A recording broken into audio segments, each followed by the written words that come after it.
రామ్ గోపాల్ వర్మకి శ్రీదేవి అంటే అదో ఇది. శ్రీదేవిని పెళ్లి చేసుకున్నాడనే కారణం మీద బోనీ కపూర్ అంటే తనకు ఈర్ష్య అని చెబుతుంటాడు వర్మ. సరదాగానో సీరియస్ గానో వర్మ శ్రీదేవి పేరు చెబితే మాత్రం అదో టైప్ వైబ్రేషన్ కి గురవుతుంటాడని ప్రత్యేకంగా చెప్పాల్సిన పని లేదు. ఇక బాహుబలి పేరు చెప్పి శ్రీదేవి మీద తెగ జాలి ప్రదర్శించేసిన వర్మ అందరినీ షాక్ కి గురి చేశాడు. బాహుబలి సినిమాలో శివగామి పాత్ర కోసం ముందుగా రాజమౌళి సంప్రదించింది శ్రీదేవినే. అయితే శ్రీదేవి మాత్రం టెక్కు ప్రదర్శించిందట. భారీ రెమ్యూనరేషన్తో పాటు ఇంకేవో కండిషన్స్ పెట్టడంతో రాజమౌళి కాస్తంత అసహనం వ్యక్తం చేశాడు. శ్రీదేవి ప్లేస్లోకి రమ్యకృష్ణను తీసుకొచ్చాడు. ఇంకేముంది, శివగామి పాత్రలో రమ్యకృష్ణ చెలరేగిపోయింది.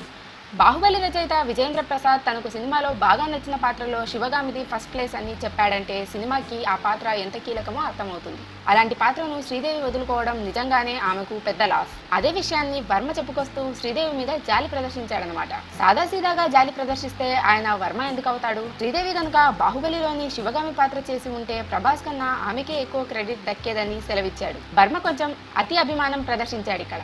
ప్రభాస్ దాకా ఎందుకు, రమ్యకృష్ణ కంటే శ్రీదేవికి ఎక్కువ మార్కులు పడి ఉండేవా అని ప్రశ్నిస్తున్నారు చాలా మంది. ఎందుకంటే తమిళంలో పులి అనే సినిమాలో శ్రీదేవి బీభత్సంగా నటించేసింది. ఏమైంది ఆ సినిమా?